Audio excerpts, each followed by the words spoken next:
ஆரம்பிக்கிறது. ரெண்டு விஷயம் சொல்றேன். ஒன்னு சிவன், இன்னொன்னு சக்தி வழிபாடுன்னு இருக்குங்க. சிவனுக்கு அபிஷேகம், சிவ வழிபாடு போய் பாருங்க, அபிஷேகம். சக்திக்கு சாந்தம்ங்க, சொற்கள் சாந்தம்.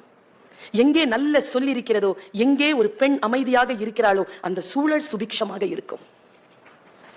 இவ்வளவு பெண்கள் அறத்தோடு இல்லறத்தோடு அமைதியான மனநிலையோடு ஒரு இயக்கத்திற்குள் இணைந்திருக்கிறீர்கள் என்று சொன்னால், நான் அந்த இயக்கத்தையும் பாராட்டுகிறேன், உங்களையும் நான் பாராட்டுகிறேன். இவ்வளவு மன ஆற்றல், இவ்வளவு தெளிவு, இவ்வளவு மன அழுத்தங்கள் இல்லாத ஒரு வெளிப்படையான சூழலில் வாழக்கூடியவர்கள், அடுத்தவர்கள் இன்பமாக இருக்க வேண்டும் என்று தினந்தோறும் பிரார்த்திப்பவர்கள். இங்க சேலத்துக்கு மத்தியில ஒரு வயல்ல சோளம் போட்டுட்டு இருந்தாங்க. அவர் அன்னைக்கு அவார்டு வாங்கினார்.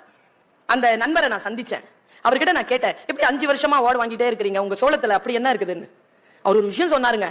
என் சோளத்துல ஒண்ணும் இல்ல, என் நிலம் இருக்கிற பக்கத்துல முக்கியமா ஒரு 2 கிலோமீட்டர் டயாமீட்டருக்கு நிறைய நிலங்கள் இருக்கு. அந்த நிலங்களுக்கெல்லாம் நான் இந்த சோள விதையே கொடுக்குறேன். நீங்க அந்த நிலத்துக்கு விதையை கொடுத்தீங்கன்னா உங்க நிலம் எப்படி நல்லா ஆகும்னா, அதை நான் உங்களுக்கு சொல்றதுக்காக தாங்க நான் வந்திருக்கிறேன், அதனால தாங்க நான் அவார்டு வாங்குறேன்னு. எப்படின்னு கேட்டேன். பக்கத்து நிலம் பழுதாக இருக்கின்ற பொழுது உங்கள் நிலத்தின் பயிர் சிறப்பாக இருக்க வாய்ப்பில்லை.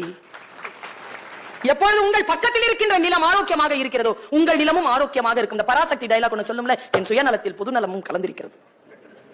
வாழ்க வையகம் என்று சொன்னால், வாழ்க வளமுடன் என்று சொல்லுகின்ற பொழுது, உங்களோடு சேர்ந்து நானும் வளம் பெறுகிறேன், உங்களோடு சேர்ந்து என் சூழலும் வளம் பெறுகிறது. நான் ஆற்றலை வெளிப்படுத்துகின்ற பொழுது அந்த ஆற்றலால் என்னை சுற்றி இருக்கின்றவர்கள் மகிழ்ச்சியாக இருக்கிறார்கள். ஒரு குரு இடத்தில் ஒருவன் கேட்டான், ஐயா நான் யோகா செய்கிறேனே மகிழ்ச்சியாக இருப்பேனா? ஐயா சொன்னார், நீ யோகா செய்தால் உன்னை சுற்றி இருக்கின்றவர்கள் மகிழ்ச்சியாக இருப்பார்கள். நாம் மன அமைதியாக இருந்தால் பக்கத்தில் இருக்கக்கூடியவர்களுடைய மன அமைதி தானாக வந்து சேரும் என்பதுதான் சூட்சுமம். ஒருத்தர்